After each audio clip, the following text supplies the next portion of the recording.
Few things can be as soul-destroying as being cheated on. And yes, I've been cheated on before in my life, and most of you watching, if you've ever been in relationships, have probably had this experience as well.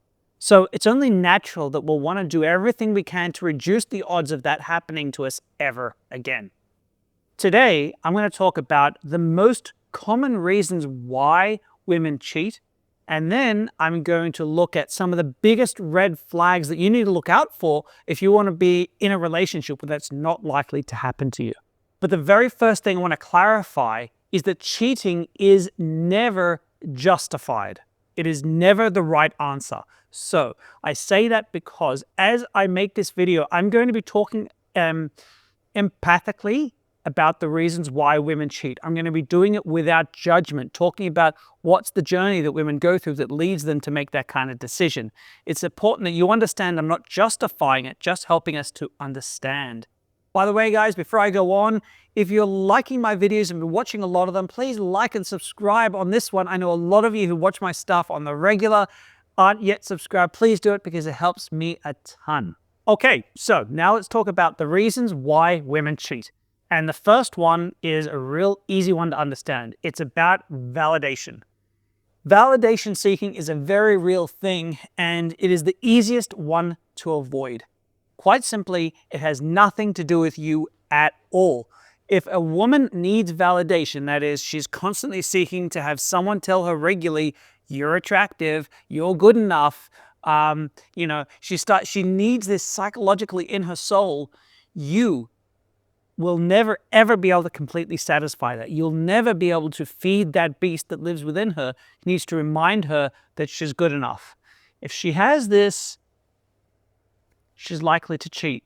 So obviously this is going to rear its ugly head when we talk about red flags, and that's why it's so easy to avoid. So I'm going to talk about that when I get to that section.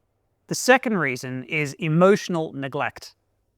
So something that I notice, again, as a general trend in relationships is that men are, in general, not as good at consciously thinking about the emotional needs and wants of other people around them compared to women. Now, someone else can argue whether this is genetic or whether it's cultural, but it is the current status quo amongst men. So what happens sometimes, well, quite often actually in relationships, is the woman suddenly starts to feel like some of her emotional needs aren't met. That could be she's not feeling like he thinks about her, he doesn't want to take her out on dates anymore. Could be her emotional need to be reminded that she does mean something to him and she's not just a housewife. You know, it can be a lot of different things for people in relationships. But oftentimes she'll come to the man and try to talk about it, but the conversation doesn't really go anywhere. Maybe he doesn't have time, maybe she's not good at expressing her needs, but however you say it, her needs don't get met. And it happens time and time again, and eventually she stops going to her partner to ask for a change. And when that happens, two things can occur. Some women will actively go out and seek to get those feelings taken care of, right? They'll look for someone to make her feel better about herself and fulfill those emotional needs. But I think more often what tends to happen is because she's got such a craving for those emotional needs, someone will come along, a man, who suddenly gives her that validation, who suddenly makes her feel better. I'm not talking about validation seeking, I just mean suddenly starts to make her feel valued again, suddenly starts to respect her brain or really care about what she has to say or see her as desirable again, right? If she suddenly feels like she's been ignored since she's had kids, that kind of thing. And that can be a very difficult position not to cheat from. So these unmet emotional needs can be really, really powerful, and it's a big one. It's one of the most common reasons why you find women cheating. Now, real quickly on this note, I want to do a quick sidebar. Men tend to cheat opportunistically and sexually. So we've all heard the age-old, oh, baby, but it didn't mean anything, that guys say when they're caught cheating. The men are really being quite honest. In other words, men are capable of loving their partners, but opportunistically having sex when the opportunity is there. Again, it's not the right thing to do. It's not okay, but it is quite possible for a man to love his wife and still cheat. Women hate hearing that because they'll say, but if he really loved you, he wouldn't treat you that way. That's not how humans work. The world is absolutely full of people who are cruel to those they love the most. That is a human thing. Humans are capable of doing that. Women, on the other hand, capable of cheating that way too, but on the whole, they generally cheat romantically. So on the whole, you find that women start to cheat when they're unhappy in a relationship or they're seeking something emotionally. That emotion can be vindication, it could be revenge, it could be, it's usually romantic, getting some sort of emotional needs felt, right, as we just talked about. And so what women are often doing at that point is they are testing the waters to see what else is out there because they're unhappy with the relationship. So men can cheat in a relationship they're generally happy with. Women can, but usually cheat when they're unhappy with the relationship as a whole. So the third reason women cheat is quite common as well, and it's one that people don't think about, and it's when the man or the woman changes dramatically. So this is going to be a little bit controversial, but hear me out. Relationships are transactional. Normally they are multi-transactional, but sometimes they're just based on one thing.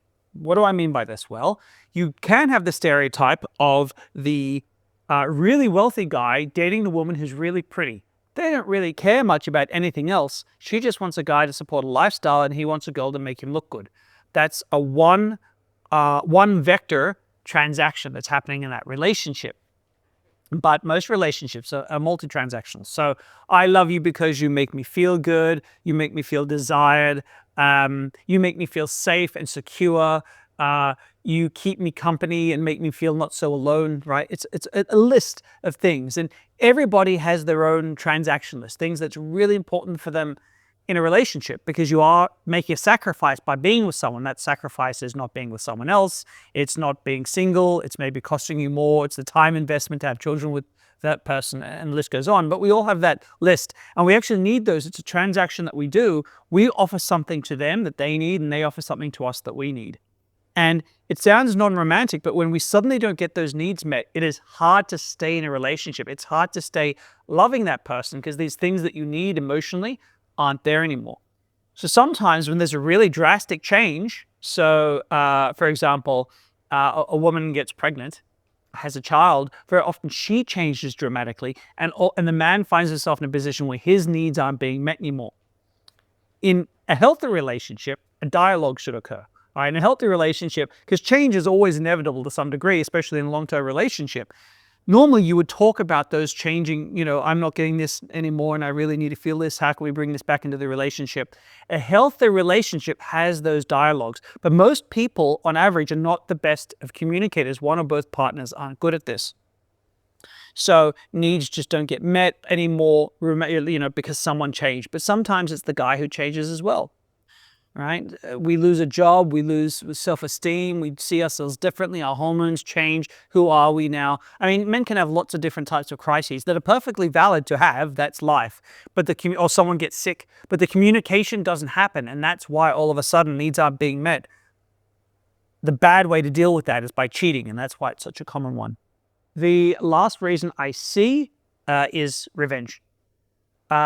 Revenge can be as a result of you've done something, not necessarily cheated, but you've done something that's really hurt or upset her. For some reason, it hasn't happened to me, but for some reason, I hate this reason the most out of all of them. I feel the most personal judgment, like why cheat on someone as revenge? It's a terrible way to go. It's a very cruel thing to do to someone on purpose. But nonetheless, it does happen. And sometimes it is explained away. Like, he's done all these things to me. So I'm going to go and I'm going to do this, and why should I care about his feelings if he didn't care about mine? There's a rationalization that happens in her head that makes doing that okay. I'd say it's the least common of all the reasons I've given, but it is still something that I see crop up not infrequently. Okay, red flags. I split the red flags into two groups, because the one is the red flags that come up really early on, like when you first meet her and the first, 5, 6 dates, that kind of thing, before it becomes really serious.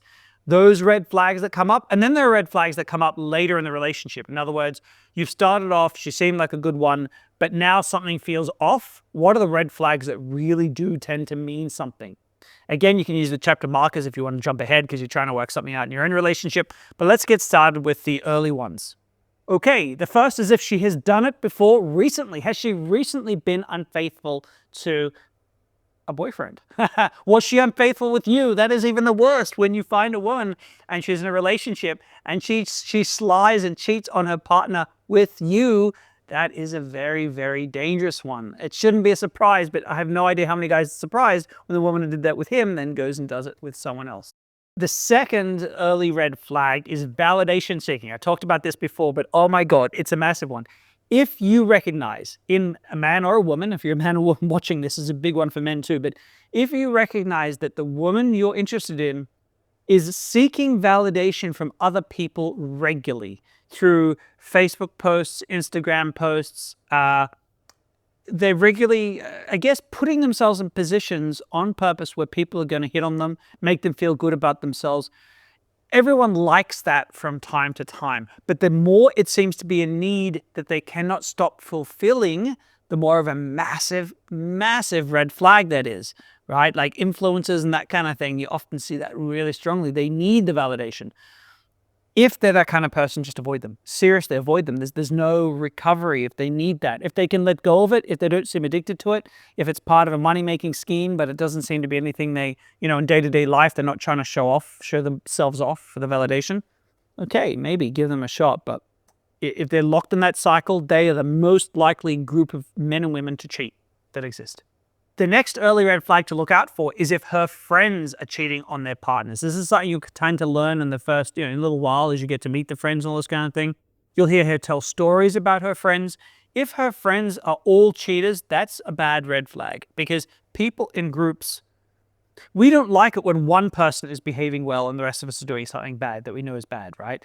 People tend to try to drag each other down to their level. So even though it's not their intent to hurt you, their friends will still try to urge her to cheat because they don't want to be the only ones doing it. If she has a best friend who cheats, like her best friend is a cheater, that's a warning sign, maybe more than a red flag. If she has a brand new best friend who cheats, that's a warning sign because she could be changing a lifestyle outlook.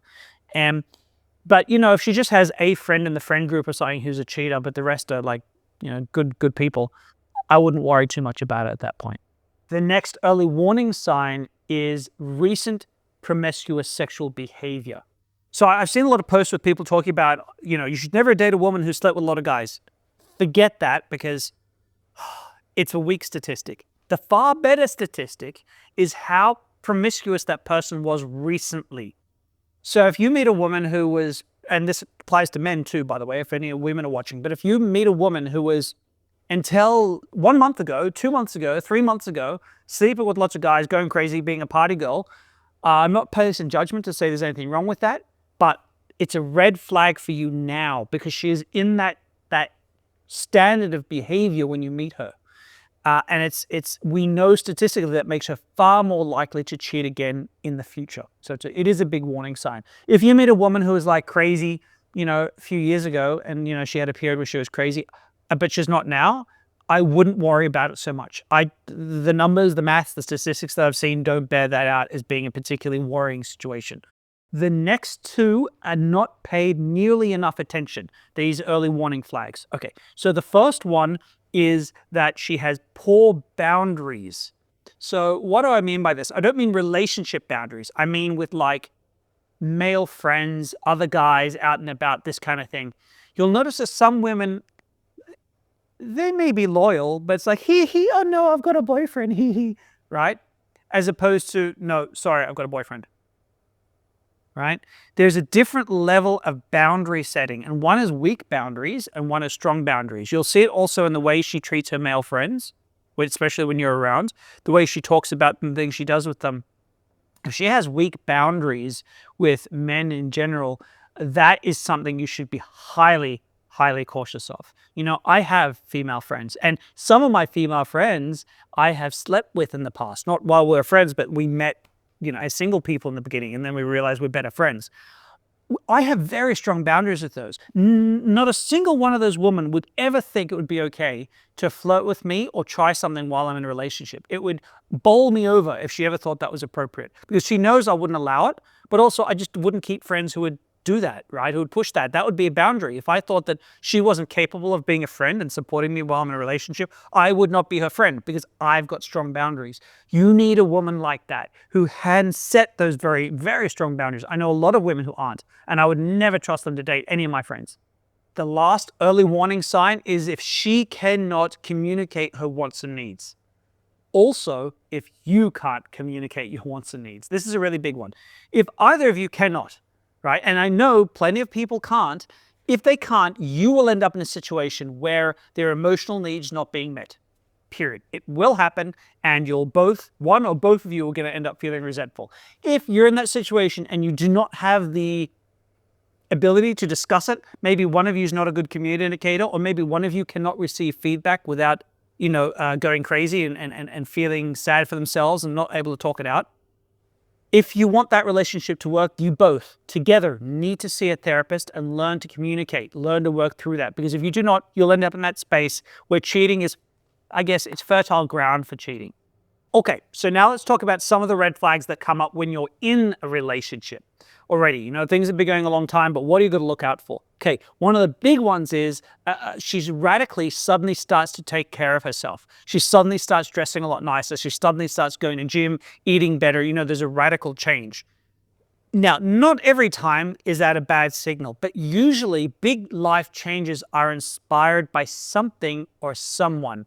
Now, maybe you already know what that is. Maybe her sister just died of a heart attack and she's like, crap, I need to take care of my life. Okay, maybe she was just diagnosed as diabetic and she wants to make a change. Don't worry about that situation, obviously. But if you see a sudden change with no obvious thing causing it, that is a big red flag. It's not, obviously, it doesn't mean she's cheating every time, but it means something's happening. Unless you know what inspired it, I would definitely be cautious. The next relationship red flag is if she suddenly dramatically starts being harsher on you. She's riding your ass a lot more of the time, complaining about a lot more things, whinging about you not being up to standard far more often, complaining. If that radically increases, one of the things that can cause that is the guilt reflex. So it's an interesting thing. When men cheat in relationships, they can go either way, but they often tend to get guilty. So men can sometimes increase the amount of affection they give to their partner. They suddenly have sex with them more often. They suddenly buy her flowers, do nice things because they're feeling guilty. But that's because men can love their partners and still cheat. More likely to do that. Women, on the other hand, are often already resentful towards their partners. So when they do cheat, they'll often have this reflex of, he needs to be a really bad person for me to do such a horrible thing to him. So psychologically, they amp up the negative factors about you. So they start complaining about you a hell of a lot more. The other red flag, contradictory to that one, is if she suddenly stops nagging you. If she suddenly stops complaining about anything, that is a big warning sign. It's often a warning sign, not that she has cheated, or she may have. It can be a warning sign that she is likely to. It is definitely a thing to think about in a relationship. You need to worry when your partner stops caring, right? I don't just mean caring about you. I mean she stops complaining about the things that she should complain about. That's dangerous because it means that she's given up largely. The next one should be obvious, but I think a lot of people ignore it, which is secrecy around her mobile phone, especially if it starts, where she wasn't secret around it before. This should be obvious. Almost everyone I meet who is cautious about privacy on their mobile phone has something to hide, and you got to know what that is. I would never trust that. And I think most of you already know that. The next thing is that she doesn't integrate you with her friends. So what I mean by this is if she has friend groups or social networks at work, through people she works with, hobbies, maybe it's a sports group or sport that she's doing, and she actively keeps you separated from those groups, and I mean completely separated, that is a big warning sign. I mean, I can understand sometimes she might say, look, I have this thing that I do, and I'd like it to be my thing. I have my friends. That can be okay, but she has to, if she just refuses to introduce you to them, hey, this is my boyfriend, my husband, invite you out once or twice every once in a blue moon, that you're integrated, that group knows that you exist, that is a really big warning sign. And so, yeah, it's one that I think not enough guys pay attention to, especially guys who are not so jealous to begin with, because, it's easy to say to yourself, well, she just wants her own life. She wants to do her own thing. I'm happy to do my own thing too. And that's fair enough. But it's really quite a big one. It's a dangerous one. I'd say up there with not being willing to share your mobile phone with you. That's how, like she's secret around her mobile phone. It's quite a big one. Now, guys, lastly, I got to say this. You have to learn to trust your gut. Our guts are amazing at picking up little inconsistencies, things that just don't quite feel right. There's no logical reason for it. You know, when I was cheated on, one of the times, well, the big time that I was cheated on in my life, even before she cheated, I knew something wasn't right. My gut was like pestering me, giving me warning signs. I couldn't read it, and even when she was cheating. And the difficult for me is that my safe place is to become hyperlogical, right? When I feel unsafe, I go hyperlogical and I avoid my emotions as a way to, I guess it's a safety, self-care thing, but it's not good because it means that I wasn't listening to my gut. And so when you feel that, trust it. Start to inquire. It doesn't mean necessarily that someone's cheating on you. It could be that there's a piece of information you didn't know, and once you know it, everything fits together. It could be maybe something she's not telling you, but not something sinister. Maybe something she's embarrassed about or ashamed of. Some piece of information like that. Or maybe it's like a white lie that she told. Well, lies aren't usually a good thing ever, but they're nothing as extreme as cheating. But you should always look into it. Delve, ask her, hey, something doesn't feel right. Talk to me about this. Because yeah, as I said, it's quite a big sign if you see that arising. Unless you are someone who has anxiety. If you have a lot of anxiety around being cheated on or around infidelity, and you can't help going crazy sometimes, going, oh, they're cheating on me, worrying about it, invasive thoughts, you can't stop considering it, then you probably shouldn't be trusting your gut because your gut is not serving you well at this point in time. You need to seek support and help to try to get that managed. But in the meantime, I would say, see if you can find a friend or, someone that can, or even a sibling who you can come to with your concerns. This is what I'm witnessing, experiencing. How worried should I be? And try to trust their instincts. Try to find someone who isn't biased against your partner or who isn't like biased for them too much, someone who's relatively middle ground, and trust their instincts until you get that managed. Because it's not always the right thing to trust your gut if you know that you're someone whose brain tends to go a little bit, wild in certain circumstances. Ultimately, being cheated on sucks a lot. It hurts a lot. And I know that most of us would like to avoid it ever happening again. Unfortunately, we cannot prevent it from happening. But honestly, you can do a lot to stop it. It's like lung cancer. It's horrible. Nobody wants to get lung cancer. But if you don't smoke, the odds of you getting it become very, very low. And it's a little bit like that with cheating. I don't worry about it because I know that if you look at the early warning signs, right, and then you have a relationship where you can both communicate and talk, make sure that emotional needs are generally being looked after, make sure that there's a respect and communication. And if that's there, honestly, cheating becomes a lot less likely. It's still possible, of course. No one's immune to it. But I'm really saying, get those things right. It's easy I see a lot of guys ignore all the signs because they just want to be in a relationship. They really like this girl and want the validation. And they may get the validation, but trust me, nothing is worse than being with the wrong partner. Nothing is worse than being cheated on and losing self-respect and self-esteem and feeling so rubbish because you've been cheated on. Nothing's worse than that. Losing communication with your kids, all this kind of stuff. Be single. It's better than that. So listen to those warning signs. Guys, I hope you've enjoyed this video. I try hard to do something different. This isn't a fun topic, it's a very serious one, but I think it's important and close to a lot of guys' hearts. If you've got some comments, some experience that you've had you'd like to share, I'd love to hear from you comments below. As always, if you liked it, please give me a like and a subscribe. That helps me a ton for future videos. As always, I look forward to seeing you guys in the future.